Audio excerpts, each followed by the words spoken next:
તમામ સરકારી કચેરીઓમાં આવતા લોકોને હેલ્મેટ પહેરવું ફરજિયાત કરવામાં આવ્યું। ગુજરાત રાજ્ય સરકાર અને ગુજરાત પોલીસના ડીજીપી દ્વારા કાલે એક મહત્વપૂર્ણ આદેશ જાહેર કરવામાં આવ્યો હતો, જેમાં તમામ સરકારી કચેરીમાં આવતા લોકોને હેલ્મેટ પહેરવું ફરજિયાત કરવામાં આવ્યું છે।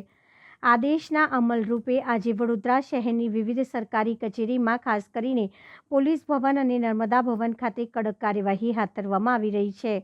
વડોદરા શહેર પોલીસ દ્વારા હેલ્મેટ વગર આવતા લોકોને રોકીને તેમની સામે કાર્યવાહી કરવામાં આવી રહી છે અને સ્થળ પર જ ચલાન ફટકારવામાં આવી રહ્યો છે। આ અંગે માહિતી આપતા ડીએમ વ્યાસ એસીપી ટ્રાફિક વેસ્ટ ઝોન દ્વારા જણાવ્યું હતું કે આ અભિયાનનો મુખ્ય હેતુ લોકોમાં ટ્રાફિક નિયમો અંગે જાગૃતિ લાવવા અને માર્ગ સલામતી સુનિશ્ચિત કરવાનો છે।